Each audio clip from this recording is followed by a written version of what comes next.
এই দীর্ঘক্ষণ বাথরুম চেপে রেখে কাটানো এটা কি কিডনির ক্ষতি করে বা কিডনিতে স্টোনের কারণ হতে পারে? ক্ষতি তো করেই এটা, কারণ আপনি চেপে রাখলে তার সেক্ষেত্রে জমে যাওয়ার সম্ভাবনা, ব্যাক প্রেশার হওয়া, হুম। ইনফেকশন হওয়ার সম্ভাবনা এগুলো বাড়ে, কিন্তু এটার জন্য স্টোন হওয়ার সম্ভাবনা খুব বাড়ে না। কিন্তু ইউরিন যাতে কম হতে হয় তারা আরেকটা কাজও করেন, সাথে জল কম খান, এইটার জন্য কিন্তু স্টোন হতে পারে। এই বিভিন্ন নেশাগ্রস্ততার যে জিনিসগুলো হয় সেগুলো কি কিডনিতে খারাপ প্রভাব ফেলে, বিশেষ করে যদি মদ কেউ বেশি খান? অ্যালকোহল পার্সে কিন্তু কিডনির খুব একটা ক্ষতি করে না, রাদার স্মোকিং অনেকটা ক্ষতি বেশি করে।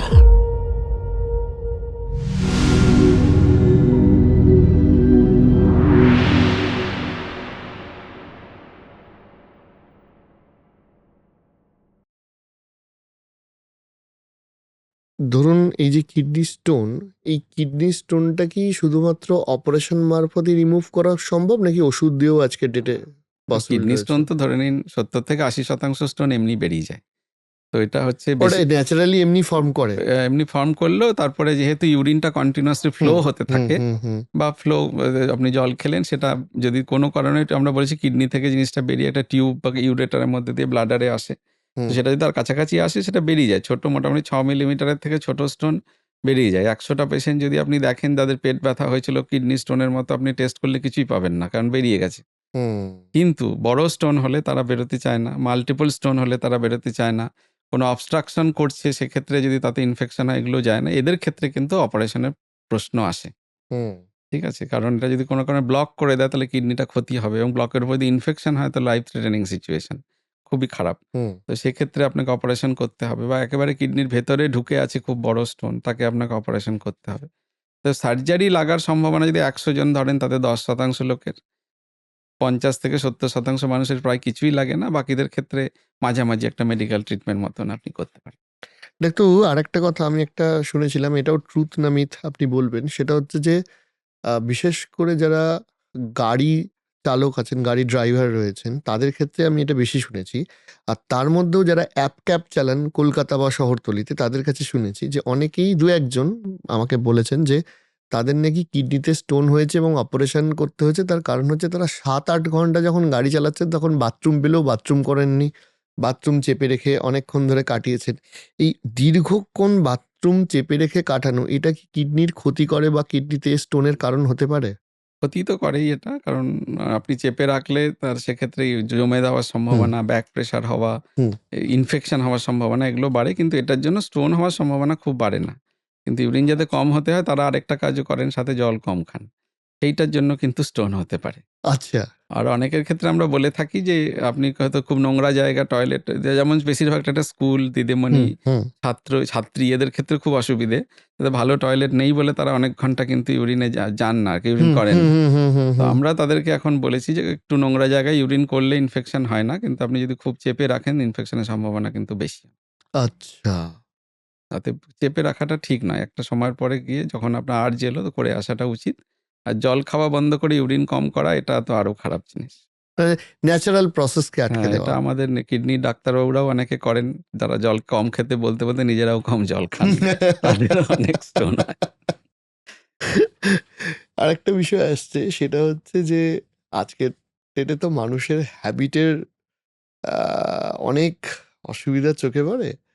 ব্যাড হ্যাবিটের মধ্যে একটা বিষয় হচ্ছে বহু মানুষ নেশাগ্রস্ত, মদ বা প্রচুর সিগারেট, কিছু ক্ষেত্রে ড্রাগস, এই বিভিন্ন নেশাগ্রস্ততার যে জিনিসগুলো হয় সেগুলো কি কিডনিতে খারাপ প্রভাব ফেলে, বিশেষ করে যদি মদ কেউ বেশি খান?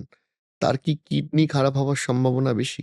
ড্রাগস আপনি বললেন, ড্রাগস আছে বহু যারা কিডনির ক্ষতি করে। বিশেষত যে সমস্ত আরকি নার্কোটিক ড্রাগ আছে, হেরোইন-টেরোইন, এগুলোর মধ্যে প্রচুর ইমপিউরিটিস থাকে। তো দেখা গেছে সেইগুলো প্রচণ্ডভাবে কিডনির ক্ষতি করে, এবং বিশেষ ধরনের অসুখ এটার থেকে হয়। অতএব যেগুলো মানে এই ধরনের অসুখ, সেখান থেকে কিডনি ডাইরেক্টলিও ক্ষতি হয়। হুম দ্বিতীয় কথা বললেন আপনি অ্যালকোহল পার সে কিন্তু কিডনির খুব একটা ক্ষতি করে না। আমরা যখন কোনো মানুষকে অপশন দিই, রাদার স্মোকিং অনেকটা ক্ষতি বেশি করে। যে তার হয়তো দুটোতেই অ্যাডিকশন খুব বেশি। এখন আপনাকে তাকে কোনোভাবে একটু কনভিন্স করাতে হবে। আমরা তাকে বলি আপনি স্মোকিংটা ছেড়ে দিন। আপনাকে আমরা সপ্তাহে ১টা-২টো পেগ অ্যালকোহল খাওয়া অ্যালাউ করছি। হুম তার মানেটা এটাই হচ্ছে যে অ্যালকোহল ডাইরেক্টলি কিডনির ড্যামেজ খুব বেশি করে না। হুম ঠিক আছে? রাদার যদি আপনি বলেন যে অনেক সময় যে ক্ষেত্রে আমরা বলি বেশি জল খান, তেমনি অনেককে আমরা বিয়ার খেতে বলা হয় যাতে খেতে মাইল্ড ডায়াবেটিক হিসাবে কাজ করে, যেটাতে স্টোন ছোটখাটো থাকলে বেরিয়ে যাওয়ার সম্ভাবনা হুম। থাকে, অন্য কিছুতে নয় কিন্তু।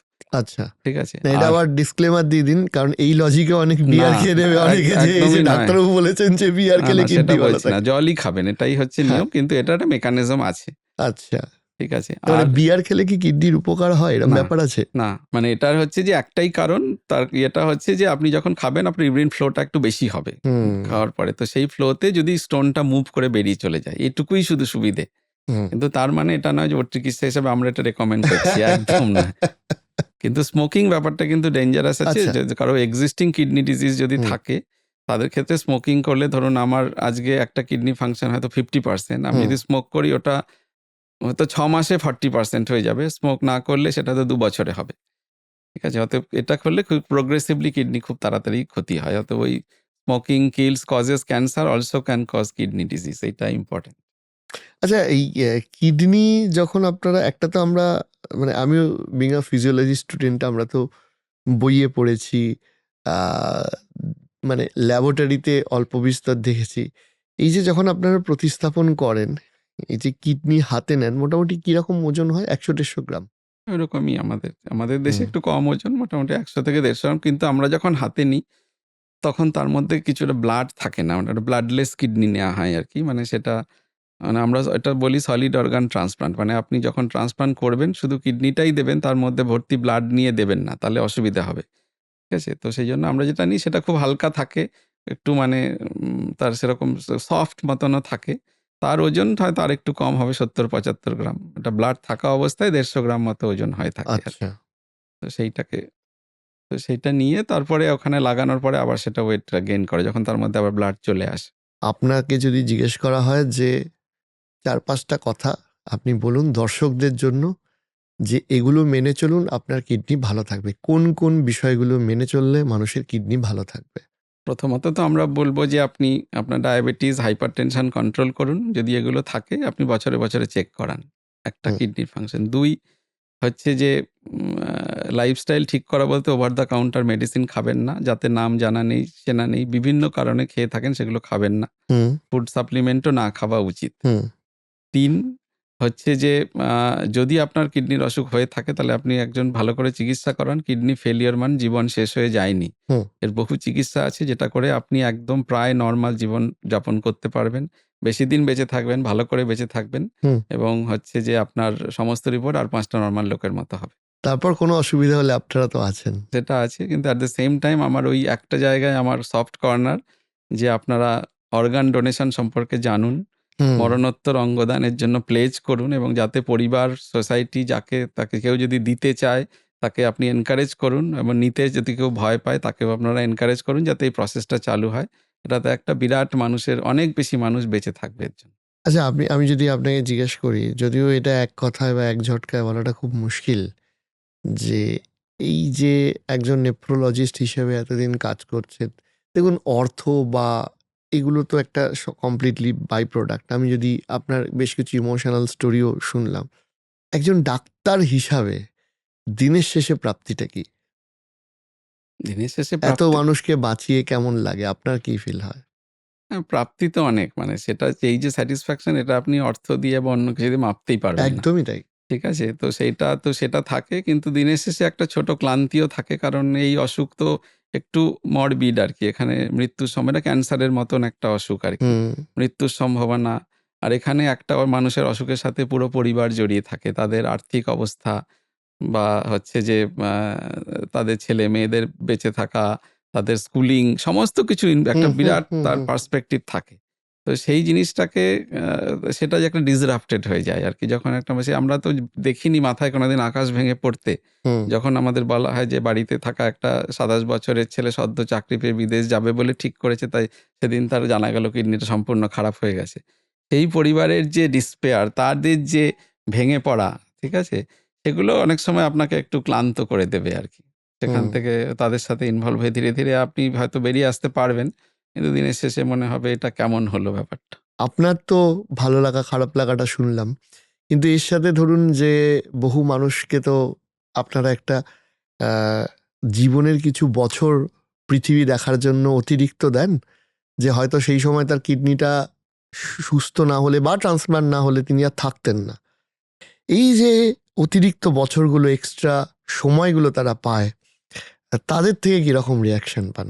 তাদের সবচেয়ে বড় রিয়াকশন আমরা পাই যে যখন কোনো মানে ইয়াং ফিমেল তাদের ট্রান্সপ্লান্ট করার পরে তারা যখন মা হয়, তার হুম, প্রাপ্তি হচ্ছে সবচেয়ে বেশি। ১ম আমি একজন বাংলাদেশের একজন পেশেন্ট আরকি, সে আমাকে আমি তখন ভয় পেতাম। আমার বয়স কম ছিল। যে না, না আবার যদি কিডনিটা খারাপ হয়, সে বলেছিল, "হলে হবে, আপনি দেখুন।" তো তারপরে তাকে আমরা সেইভাবে প্রিপেয়ার করে মেডিকেলি করে তারপরে তার বাচ্চা হয়। সে পরবর্তীকালে কোভিডে মহিলা মারা গেছেন। বাট বাচ্চাটা তো এখন আছে বড়। এরকম আমাদের বহু মা আছে হুম, যারা ট্রান্সপ্লান্টের পরে মা হয়েছেন, সেটার একটা বিরাট বড় এক্সপেরিয়েন্স। তারা হুম, এসে যখন তার বাচ্চাকে নিয়ে পাশে দাঁড়ায়, ছবি তোলে, সে আলাদা জিনিস আরকি। হুম, ২ হচ্ছে যে আরেক রকম থাকে যাদের হচ্ছে অনেক দিন ট্রান্সপ্লান্ট করেছেন। ১০ বছর, ১২ বছর, ১৫ বছর তার ছেলেকে কোলে নিয়ে আসতো বা তার ওয়াইফ তখন প্রেগন্যান্ট ছিল। সেই বাচ্চা বড় হয়ে গেছে, এখন সে মাধ্যমিক পরীক্ষা দিচ্ছে। এরকম তাদের যে ফিলিং যে তার অনেকটা কাজ করা হয়ে গেছে। আমি একজন ডাক্তারবাবুকে জানি, প্যাথোলজিস্ট, হুম। উনি যখন তার ওয়াইফ প্রেগন্যান্ট ছিলেন। আজকে আমরা ১৫ বছর হয়ে গেছে ট্রান্সপ্লান্ট করেছি। তার চাকরি হয়েছে। তারপরে সেই বাচ্চা এখন বড় হয়ে মাধ্যমিক পরীক্ষা দিচ্ছে।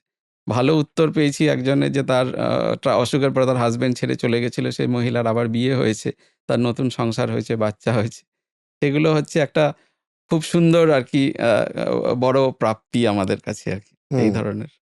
আর আরেকটা ধরনের পেশেন্ট না বললে হবে না আমার। সেটা হচ্ছে, আমরা বলে থাকি এদেরকে বেহুলা। ধরে নিন প্রত্যন্ত কোনো গ্রাম, কোনো শহর, কোনো দেশ, সেখান থেকে তারা তার পরিবার বলেছিল যে, "তোমার হাসব্যান্ডের কিডনি খারাপ হয়ে গেছে। এটা মেনে নাও, সে মারা যাবে।" ঠিক আছে? সে তখন তাদের কথা না শুনে বাড়ি-ঘর ছেড়ে সমস্ত গয়না বিক্রি করে, ঠিক আছে? সে বেরিয়ে পড়ে যে আমি হাসব্যান্ডকে বাঁচাবো, এবং এসে তারা থেকে তারা নিজে কিডনি দেয়, তাকে বড় করে সুস্থ করে বাড়ি নিয়ে যায় আরকি। তো মানে তার যদি সেই প্রসেসটা সাকসেসফুল না হতো, তাহলে তার আর ফিরে যাবার কোনো জায়গা নেই। তার বাড়ি, তার পরিবার, সমাজ, বেঁচে থাকা আর হবে না তার। সে সব ছেড়ে দিয়ে সব এসছে। ছেড়ে দিয়ে এসছে। মানে একদম বেহুলার মতো। তো আমরা তাদেরকে বলে থাকি, এই ধরনের পেশেন্ট আমরা প্রচুর দেখেছি এবং তারা ফিরে গেছে এবং তারা মানে তাদের জীবনটাই পুরো চেঞ্জ হয়ে গেছে। তো এইটা আরেকটা জিনিস আমাকে খুব ঠিক লাগে এবং আমরা মানে বুঝতে আপনারা পারি যে শুধু এরা চিকিৎসা করেন না, মানুষের ভালোবাসা, ভালো থাকা সবকিছু সব ইমোশনের সঙ্গী আপনারা। এটা আসলে এমন একটা অসুখ, আপনি হয়তো বলবে কতদিন ধরে, আমরা বলি ২৫ বছর ধরে দেখছি। ওর বাবাকেও দেখেছি, ছেলেকেও দেখছি। ঠিক আছে? বাবাকে ডায়ালিসিস করাতে আনতো ছেলে, হঠাৎ জানা গেল তারও কিডনি খারাপ হয়ে গেছে গাড়ি চালিয়ে। এখনো ছেলে গাড়ি চালিয়ে বাবাকে আনে, বাট দুজনেরই ডায়ালিসিস হয়। অনেক, অনেক, অনেক, অনেক ধন্যবাদ স্যার আমাদের এখানে আসার জন্য, এবং আরো ধন্যবাদ যে আমার মনে হয় যে আপনার আজকে এই বার্তাগুলোর মাধ্যমে বহু মানুষের হয়তো কিডনি সম্পর্কে বা তাদের কিডনি ভালো রাখার সম্পর্কে ধারণা ছিল না, যেটা পরিষ্কার হবে। আর আরো একটা জিনিস পরিষ্কার হবে যে পৃথিবীতে ওই সবসময় এভাবেই ফিরে আসা যায়। এই কাহিনীটার একটা বড় সঙ্গী আপনারা। শেষ হয়েও হইল না শেষ। জীবনের অনেক কিছু শেষ হওয়ার পরেও আপনারা থাকেন যারা আশা বাঁচিয়ে রাখেন।